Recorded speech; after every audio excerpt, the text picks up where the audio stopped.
एक छोटे से गांव में मोहन नाम का एक गरीब लकड़हारा रहता था। वह रोज सुबह जंगल जाता, लकड़ियां काटता और उन्हें बेचकर अपने परिवार का पेट भरता था। उसकी कमाई बहुत कम थी, लेकिन वह हमेशा ईमानदारी और मेहनत से काम करता था। एक दिन जंगल में लकड़ियां काटते समय उसे रास्ते के किनारे एक चमड़े का बटुआ मिला।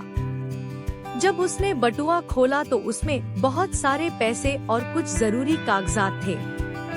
मोहन के मन में एक पल के लिए विचार आया कि इन पैसों से उसकी सारी परेशानियां दूर हो सकती हैं। लेकिन अगले ही पल उसने सोचा, यह पैसा मेरा नहीं है।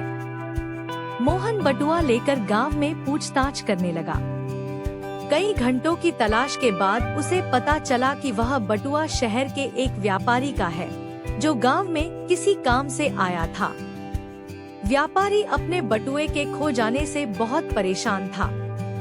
मोहन ने बिना एक भी रुपया निकाले बटुआ व्यापारी को लौटा दिया। व्यापारी ने जब सारे पैसे और कागजात सुरक्षित देखे तो वह हैरान रह गया। उसने मोहन से पूछा, तुम चाहो तो इनमें से कुछ पैसे रख सकते थे, फिर भी तुमने ऐसा क्यों नहीं किया? मोहन मुस्कुराया और बोला, गरीब हूँ, लेकिन बेईमान नहीं। मेहनत की कमाई कम हो सकती है, पर उसका सुकून बहुत बड़ा होता है।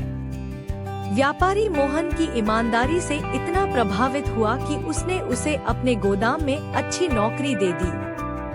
अब मोहन की आय पहले से कई गुना बढ़ गई। उसके परिवार की परेशानियां दूर हो गई और गांव के लोग भी उसकी ईमानदारी की मिसाल देने लगे।